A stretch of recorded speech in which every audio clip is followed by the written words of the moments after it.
The camera zoomed in on the lectern at the front of the room and showed Marcel van Nimwegen as a hologram, dressed only in a loincloth. The attendees were all stunned. "What kind of mockery is this?" shouted a representative from Japan. He was joined by the Uzbek envoy, and together they raised their fists and shouted, "Shame!" The hologram of Marcel began to speak, and everyone calmed down somewhat. There was still some murmuring here and there. Marcel: "Good evening, everyone. This is how a speech typically begins when addressing a selected audience like yourselves. Well, I will not start like that. First, I would like to ask you, just like I have, to remove all your clothes and possessions, except your underwear. You can keep that on." The government officials, utterly shocked by what was happening, spontaneously began to undress. The rest of the room hesitantly followed suit, and for a moment, it was an organized chaos of people disrobing. Some covered their private parts out of embarrassment with their hands as wide as possible, while others seemed unbothered and began to scan the room for attractive women or men. After this ceremony, and once everyone was seated again, Marcel continued. Marcel: "Thank you and good evening, everyone. I am now speaking to you as a fellow human because we are now equal. Look very closely at your body and that of your fellow human being. Where is the difference between you and the other? What makes him or her more valuable than you? One person may be able to endure more pain than another, but we all know pain. When you look closely at the faces and skulls, you will also find little difference. The problem lies inside. Our brains make millions of connections every day, and everyone's brain makes different connections. We call these connections ideas. All these ideas ensure our existence as a race and give meaning to our existence as civilized humans. Unfortunately, these ideas can lead to dangerous thoughts, and that is what I want to talk to you about tonight. I have invited a few individuals to illustrate this, and you can decide who we invite. Suddenly, where Marcel was standing, the figure of Adolf Hitler appeared, shocking the audience with several Sieg Heils resounding through the speakers in unadulterated German. Immediately, the figure changed back to Marcel. "A bit surprised?" he asked the now recovering audience. "You probably would have preferred to see this person." And as he said this, the figure transformed into Jesus. The figure resembled the Jesus who played the lead role in Mel Gibson's film, The Passion of the Christ. The bloodied figure with a crown of thorns stretched out his arms and said, "Come to me, all of you." The members of this council don't know what is happening when the image of Marcel appears again and says that other people would have preferred to see this, at which point the figure of an alien appears, the most well-known form, that of a gray. Slowly, the light in the room dims and Marcel appears again. No, there are no saviors. We, as the human race, after thousands of years of war, destruction, greed, and idolatry, must come to realize that this task can never be solved by one person alone, but only by ourselves as a whole. There is one thing we all have in common on this earth, and that is a collective consciousness. And this consciousness must enable us to, now, here's the funny part, save ourselves. That we, as one man, woman, everyone here in this room knows these words, and yes, it's true. I accuse everyone in this room of crimes against humanity.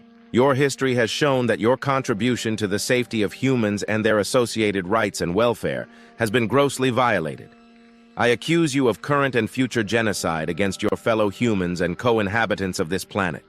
You are all aware of the evacuation plans, and your ticket to escape the upcoming disaster is already ready, and you go about your business as usual. Our movement is now worldwide, and in a specially established think tank, with names like the American Republican Senator Ron Paul, David Icke, and the Dutch parliamentarian and former PVV member Brinkman, it has been decided that from this moment on, everyone present here will be placed under house arrest.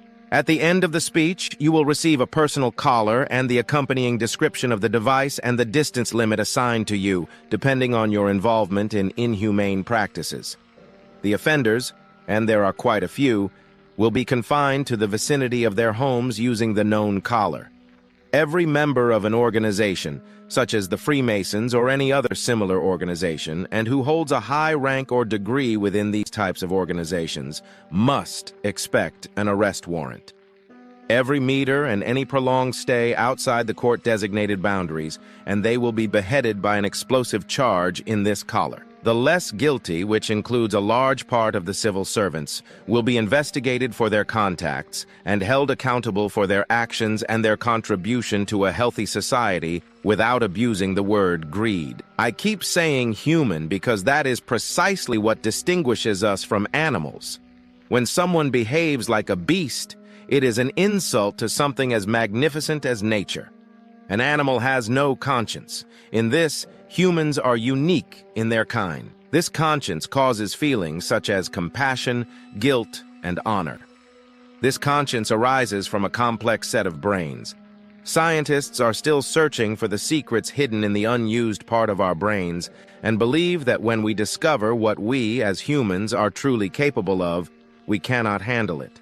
Too many things, such as quantum mechanics, the research at CERN and space telescopes like the Hubble, show that the knowledge and insight into the origin of our universe and our purpose in it are increasingly coming to the surface. Marcel continued. Once the broadcast is over, various arrest teams will place all world leaders, bankers, and people in high positions under house arrest. To ensure a smoother process, it would be advisable for them to voluntarily submit to their punishment.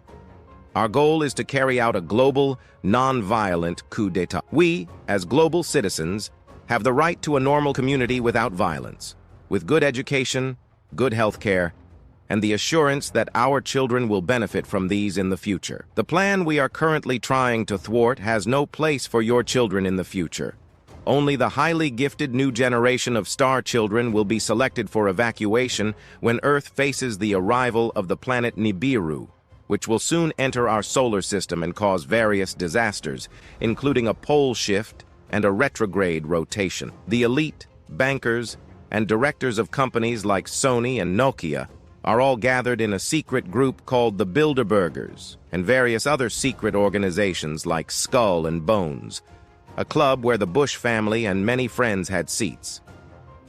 With the murder of the members of our royal family, they showed their most gruesome side, and we immediately had evidence of this conspiracy that has existed since 1776, conceived by the founders of the Illuminati. This involves families like the Rothschilds, Rockefellers, and a few other dark, devil-worshipping Jews who have done everything to prevent the return of Jesus and gain influence in the politics of a country through banks, thereby slowly taking over power within such a country.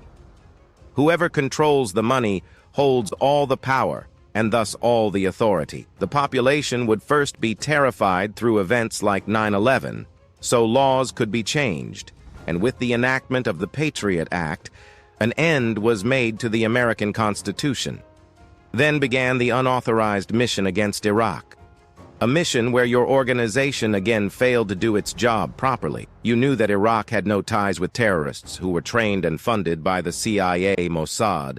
Saddam had no weapons of mass destruction and was therefore dragged into a war under false pretenses.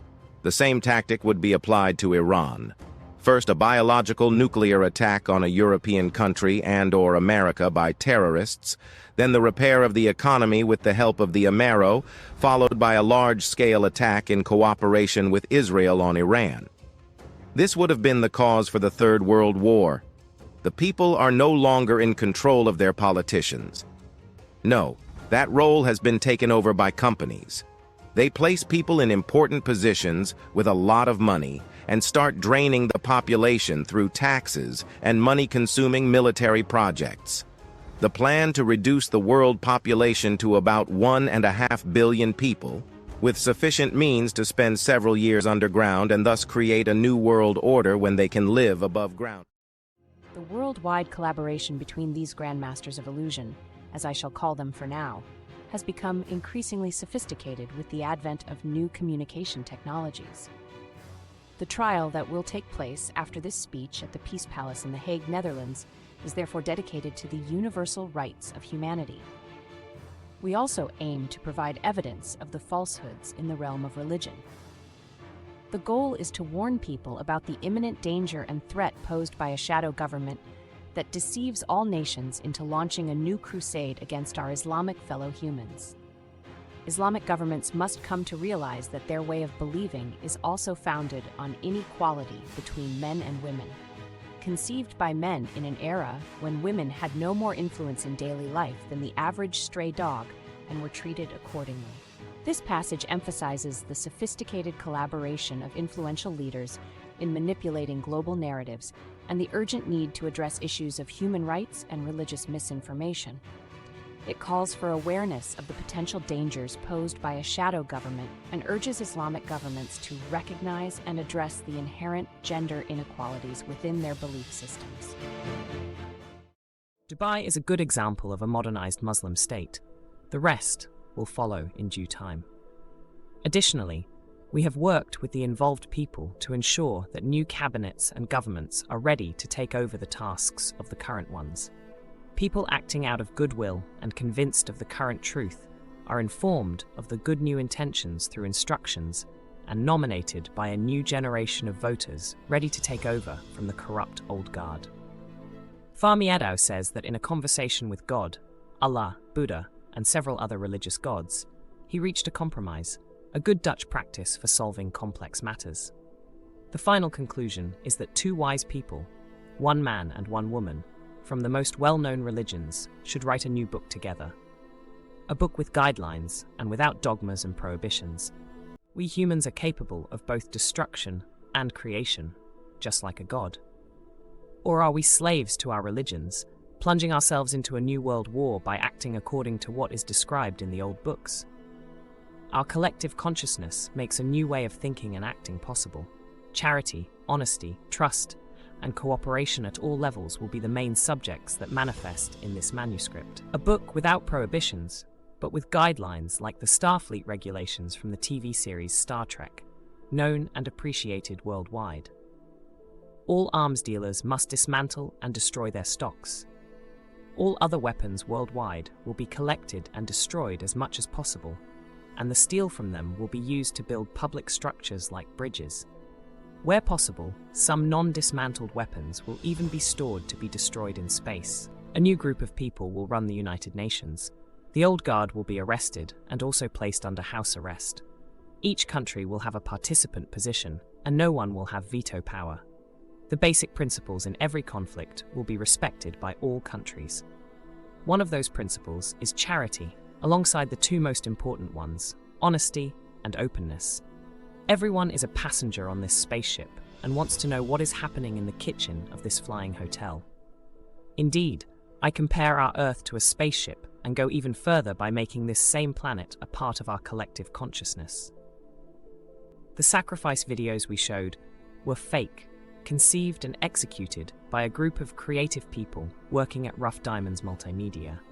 They put all their energy into this project to make it as realistic as possible.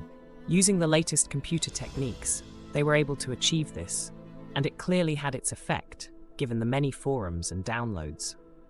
And let's not forget the number of signatures collected on the petition site, almost as many as there are internet connections. Fahmy Eddowes had already said on an earlier site that the film is always better. The images people saw in these videos were gruesome and therefore particularly attractive. You here in the room, and we know this, are aware of what is going to happen and think that other people do not know, so you remain silent about it. I, me, and the rest can drop dead. Because you were so preoccupied with yourselves, you forgot about us, the great mass. With this speech, I want to let you know that the sleeping giant has awakened and is going to clean up his house. In this house, there is a place for everyone. Now follows the conclusion of this speech, and I hope that after it ends, you will all calmly go along with the people who will accompany you. The game is over for you. You have gambled incorrectly and lost.